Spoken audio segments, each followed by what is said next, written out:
This is Sweet with Stamp Love. Let's talk about it podcast. And today we have Melina Crawford. Welcome. Thank you. Tell me all about yourself and what you have going on. So I am an author. I authored the novel A Fistful of Honey a few years back. I also have a workbook that goes with that and a short story. And I'm a speaker and a life coach, a spiritual life coach. And most recently, I'm a certified holistic wealth consultant, which I'm super excited about. So my passion is really revolutionizing the way that Black women see and experience it ourselves. And so all those things that I mentioned marry into that one passion. Absolutely love that. And I was at an event today and I was explaining to someone about the importance of finances in the African American journey. And when we talk about Black mental health, we can't really leave out finances because where other families have generational wealth, we really don't. We're really starting from behind a lot often. So that is a very important topic. And I didn't even know that. I didn't see that in your profile. I don't know if I missed it. It's new.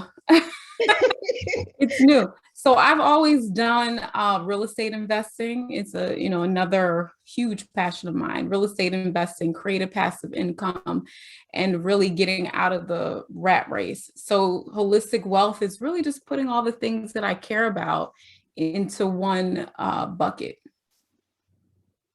See, I was saying that having just the general authentic flow of the conversation is absolutely awesome. And that's exactly what comes out. We have some of the same passions. And that's usually what I see. I also do real estate investing. I'm new. I'm not well versed, but I'm starting. And yeah. And of course I love holistic healing and all those things. So when we're talking about mental health, you have a platform that helps build confidence. Tell me who your target audience is. Yeah, so I have a Facebook page. It's a mouthful. It's called the Black Divine Feminine Reawakened. So it sounds kind of woo-woo, but my intention there, almost every day I do a painting of a Black woman with a quote. And so, it's just a really simple way to uplift. It was intended for Black women, but everyone is welcome and literally everyone comes to that page. But I just really wanted a space for Black women to feel good, every single day, to just be reminded of her majesty and her brilliance and beauty. So that's one piece that I do. And then my coaching practice is all about building confidence and building. So my area of expertise via my own life has been trauma and transforming after trauma. So when you transform from trauma, it's like a rebuild of who you are. And that always starts with confidence in who you truly are. And so, I do group and one-on-ones there, all about keep letting women connect to their true, highest, most divine self and letting that be their identity rather than the ones that the world has given them or their, ungood experiences have given them. So, yeah. I love it. Coming through your trauma. That is very important. So, like I said, our missions kind of do relate because that is very important. My story connects to a lot of trauma, unfortunately. But it's about the resilience you build through it. And, teaching those skills is my life's path. And those are my ultimate goals. Yeah, it becomes a gift. And I think that's the most important thing when we do experience trauma and get over it, is that we recognize the gift in it and also the lessons to bless other people's lives. Then I can see, the divine good in it. And I think that also helps the healing. Yes. Oh my gosh, I love what you're doing. I love it. I love it. I love it. It just makes me so excited. And those are the things that are most important.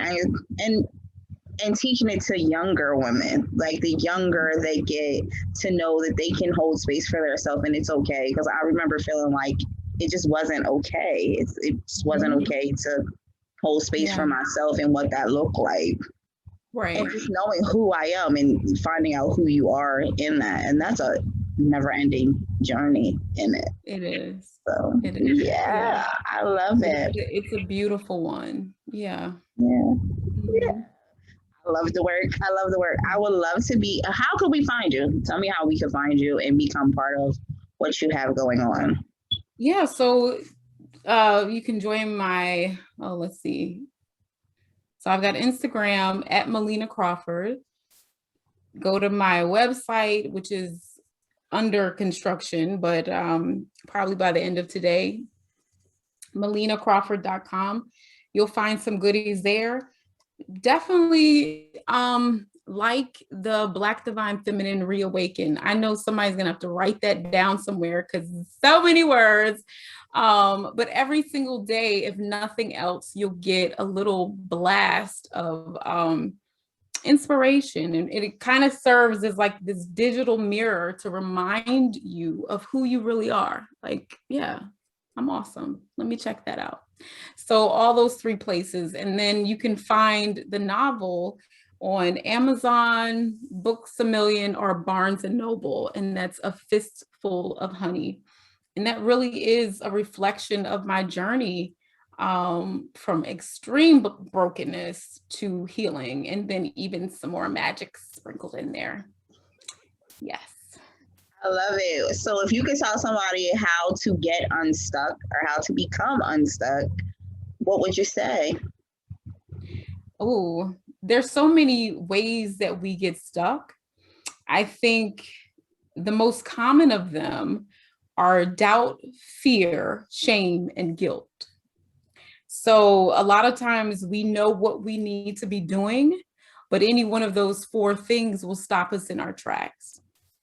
And so the shadow comes in. I don't know what I'm doing. I don't have enough information. I can't. I didn't hear what I really heard. I don't have the wisdom that I need. You know, all these lies come and they keep us stuck in place. So the biggest thing that I would offer is know that if you got the inspiration in your heart to do something and move forward, then you have the provision at the end. And I always tell women who are stuck in place, you really have to give God an action to support. And I don't care how small your action is. If it's a little teeny baby step, you will be supported and move forward when you have confidence in what you know, and you do know. And when you have love for yourself, that you will give yourself that move forward. So no more doubt, no more fear, no more shame or guilt. And a lot of things that I've seen in women, they don't want to allow themselves the pleasure and the joy of moving forward. Sometimes other people around us are not moving forward, so we just stay stuck with them so we can be part of the tribe. Or it's become part of our identity to be stuck in a place. So we really have to start looking at those things. But once we do, we can get unstuck. And it doesn't have to take a long, long, long time. You just affirm, I am moving forward, and you shall. So I love it. I love it. I love it. Yeah. Yeah. I talk about the framework, and that's what it sounds like. That sounds like what you're talking about. And I just talk about the framework that we need to build ourselves up and affirming what we do. And a lot of times it just seems like people are so broken and the world just kind of breaks you down. That is so beautiful. I love it. I love it. Yeah. And so for that, I also want to say that there's no shame in getting help to heal. I see so many people that are like, I don't need help, I'm totally fine, who are totally not fine. Like there's no shame in getting or seeking the help that you need, and also knowing that for me, it was a matter of worthiness. Am I worthy to get out of this rut? Am I worthy to move forward in ways my family didn't move forward in? And the answer is yes, you are. Seek the help that you need to get to where you desire, because you deserve it. Yeah. I love it. I'm happy that I connected with you. Me too. So, you have one of your questions on your thing. It says about healing after a breakup. So, what do you have to say about healing after a breakup? Oh gosh, yeah. So I know a lot about that. I would say the first thing of healing with a breakup is really to give yourself the space and the time that you're going to need to heal. In my particular case, and a lot of clients, they were toxic breakups. They weren't amicable breakups where, we're just mourning the end of a relationship. There was a lot imparted into them that made them feel like, number one, they were never going to find love again, or they didn't deserve the love that they were looking for in the first place.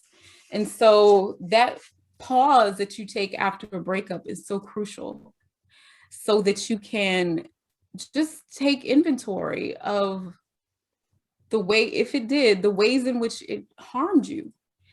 I think I don't want to go on a tangent, but this thing with forgiveness in the coaching industry, it's, yes, you need to forgive. But I think a lot of women are pushed to forgive way too early, before they even know what the injuries are. And I think of it like you go to the hospital and there's a triage, like who's the most wounded gets the care first. You get the care first. It's okay to put forgiveness on the back burner until you're okay, until you're whole and feeling like you can move forward. So the first thing I would say is give yourself the time and the space that you need. And then eventually you'll get to a place, which is the fun. I think the fun part is really starting to know who you are and delving into that and making that your healing balm. What do I like? What do I love? Aside from externally another person, what makes my heart sing, turns my soul on? And that self-discovery is where so much healing can happen. When you go back within and you kind of find this best friend in yourself that maybe this person was eclipsing and hiding. And so those two things I think are very powerful. The first two things to do in a breakup: don't call him, don't be texting him to death, do not stalk. I repeat, don't stalk him or her, but do these things. And I think I know you'll have a much smoother, more dignified experience of the ending of a relationship. Yeah. What are your thoughts about dating yourself, even in a relationship? Oh, it's crucial. It's crucial for women to always date themselves every single day of the year. I date myself. Yeah, because you have to, I call it romancing yourself. You have to romance yourself in order to have anything to pour into another person. Matter of fact, I don't care if you don't have anybody in your life. Like, before you start giving and all that good stuff, romance yourself. You have to find out, and that's how you find out who you are as a woman. That's how you find out who you are as a spirit and as a human being, is dating yourself. Like, what do I like? What kind of flowers, down to those, nitty gritty things. What kind of flowers do I like? How do I like to spend my free time? What are my favorite things? What are the things that I used to do when I was a kid that I really wish, I could do now? And so when you get to know yourself, people can feel, that's when you become magnetic, because nobody can sway you. You know what you deserve. You know what your boundaries are. You know when stuff doesn't feel good, and you know you will have the confidence and the love for yourself to end it. You know what? We don't like this. Sorry, it's not working. I love Yeah. it. I love it. Yes. I agree with dating yourself. I don't know about every day, but dating yourself. Well, yeah. So in the ways of dating yourself, it can be as simple as a meal. Let me tell you, like my dinners are not normal. Like I want to smell the aromas of the cooking, down to just choosing my vegetables for what I'm going to cook. Like, you know, smelling a tomato. I just had this conversation this morning. It's so funny. Smelling the tomato, all of that is dating yourself. All of that is romancing yourself.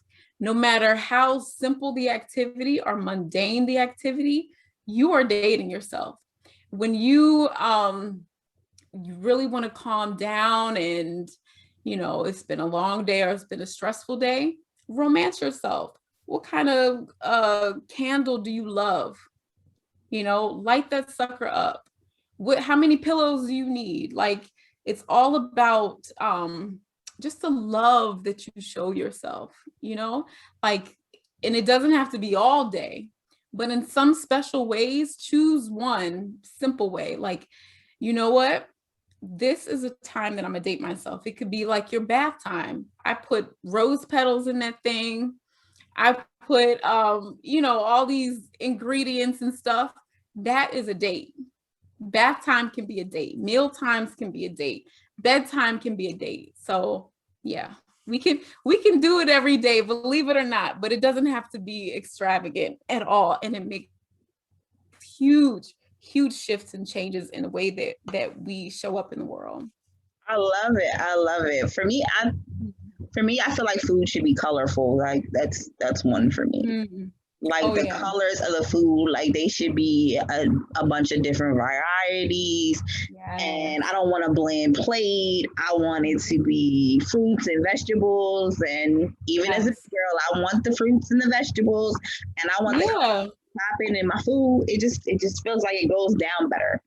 Right. I don't know why, but it does. And because there's always a body mind connection, and also because of our feminine spirit, like you can't just give us anything. Like you know, we need color, we need scent, we are sensual beings, so that feeds our feminine spirit.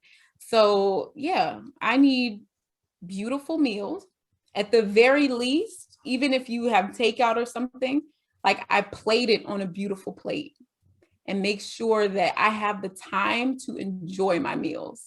Like I don't want anybody rushing me. I want to taste this. I want to enjoy this. And I love food. Okay. I love food. So I'm going to enjoy my food. What's wrong with that? And I don't know why There's nothing wrong with it. No problem. There's nothing wrong with that. Gotta eat to live. Right. So I'm going to enjoy it. Yeah. I love it. So a few different questions came up. We talked in the beginning, we talked about finances and we talked about spirituality. And often you see like the conscious community, conscious community and finances and being financially well off is kind of a faux pas in a lot of areas. What are your thoughts on that?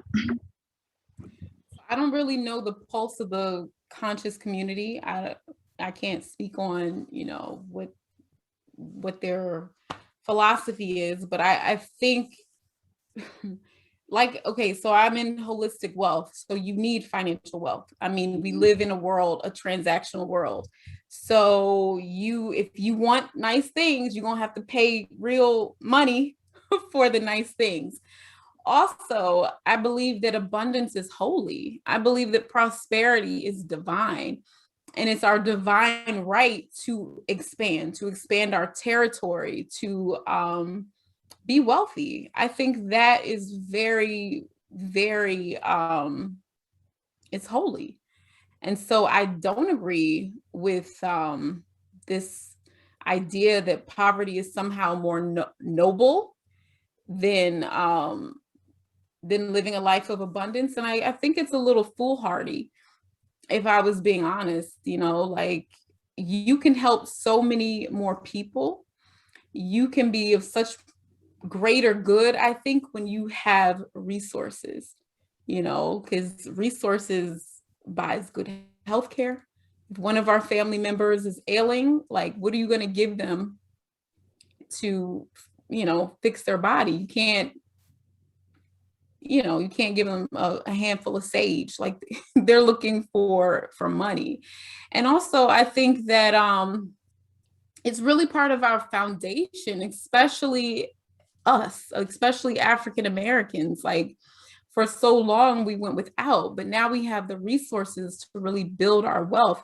Let's use that. Let's be empowered by that. You know, it's so powerful to have wealth, and not just wealth for today, but so my thing is all about passive income and legacy income that you're going to give to your children. So they will never have to do things they don't want to do things outside of their integrity, or be codependent on anyone or anything. That is, to me, that is so commendable. That is so crucial. I think like it's crucial for us to be wealthy. It's really dangerous thinking to believe that you're not spiritual when you're poor. Like, no. I love that. And I think we're aligned. Yeah. Like, how are you supposed to help your community? How are you supposed to help families do better? How are you supposed to do the work if you can't afford the work? You can't afford to do the work. How if you can't afford to do the work, then really, what are you doing? Right. And so, yeah, any place that leaves me in beholden to anyone else, or in victim mode in any way, it's just, those are things that I just turn a deaf ear to. Like, yeah, okay, I'm going to be building wealth, and I'm going to help my clients build wealth as well. I love it. So I work with domestic violence victims, and I deal a lot with mental health, white families who have or dealing with mental health challenges. Yeah. What tidbits could you give them to start their journey on their healing process? For those with mental health, or those supporting them? Start wherever you want, because I gave you both. So with mental health, I have to say, I always tell clients, if there's a mental health disorder that I'm not a therapist, and I'm not a mental health practitioner. So I would highly recommend they start there. Okay. Treatment that we can work together. So that's number one. So making sure that they're in a treatment that's in alignment with them, that's working for them. And then, like, that's foundational. And then they can move forward with what I offer. But the first thing I would say, because I have worked with clients with mental health disorders, is to realize that doesn't make you less than anybody. It doesn't make, we all have some sort of dis-ease or disorder or something. We've all got our something. So number one, knowing that, like, accept it as part of you, accept it, accept that you can and will be healed, but just accept where you are right now. There's no shame in it. And then with that, knowing what your triggers are, knowing what, if I'm not medicated, then this will happen. And this is manifesting because of this. I was triggered, and so forth. So being very clear there, so you can be very clear with your boundaries, with the disorder. And then also having a support system that you really can rely on, knowing who your dream team is. So if you have a physician, again, they need to be in alignment with you. There are physicians out there that unfortunately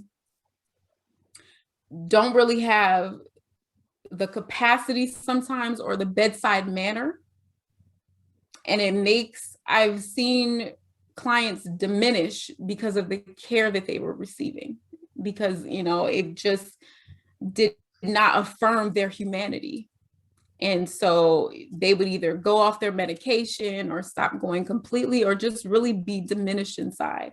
So making sure that your dream team is in alignment with you and respects you and truly supports you without judgment, and knows that your mental disorder is just a part of your special sauce, your sprinkly that you came with, And then supporting someone with a mental disorder, I would say, again, accepting what it is. The whole denial is where crises come in.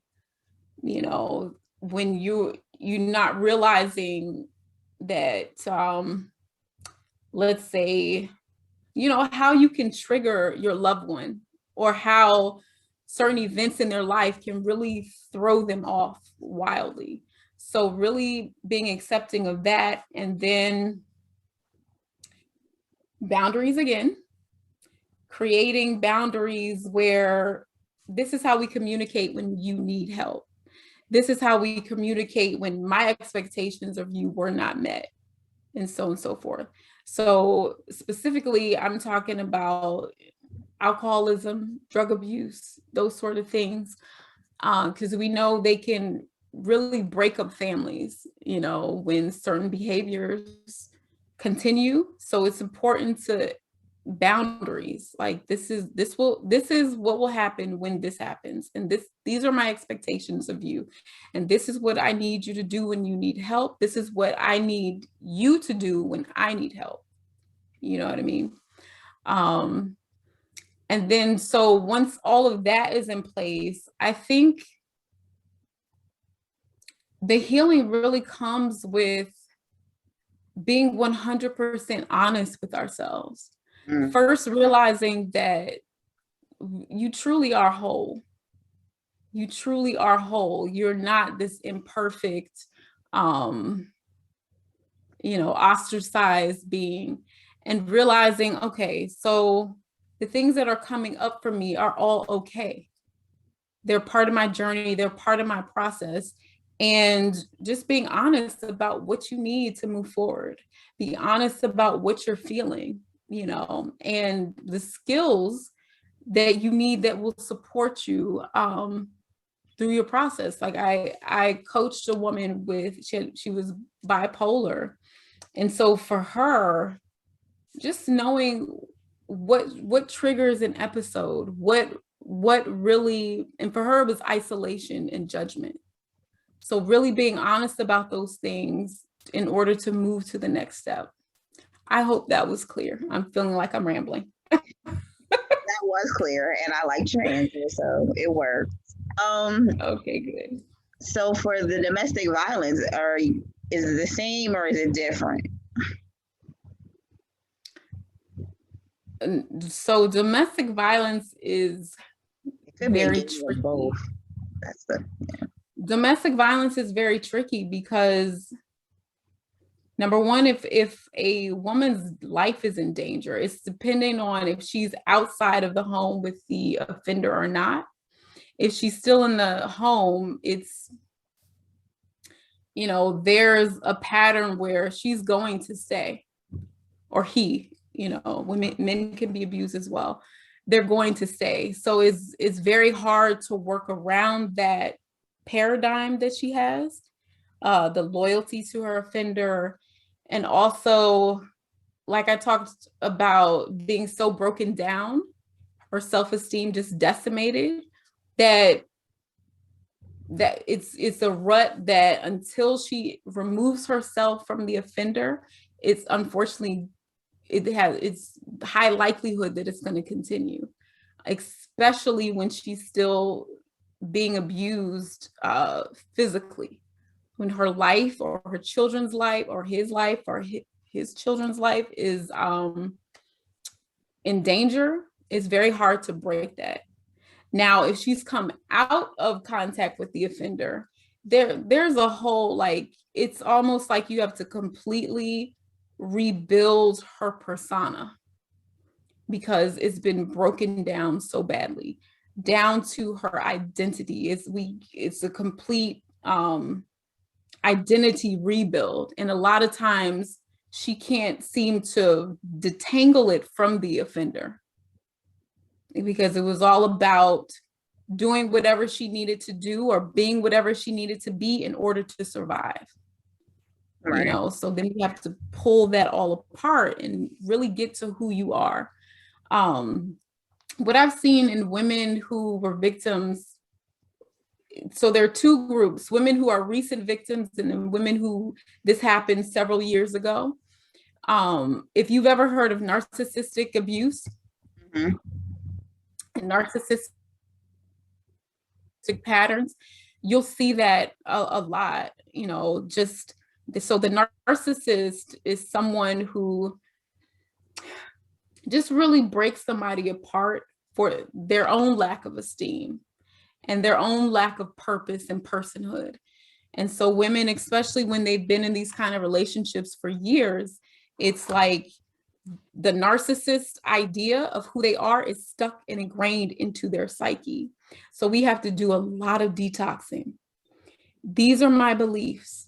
Okay, why do you believe that? These are my standards. Okay, why are these your standards?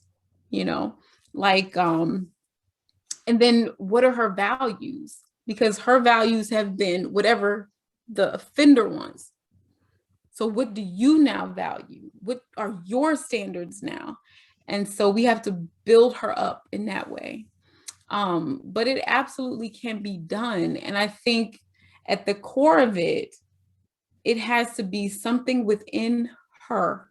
It's like, enough.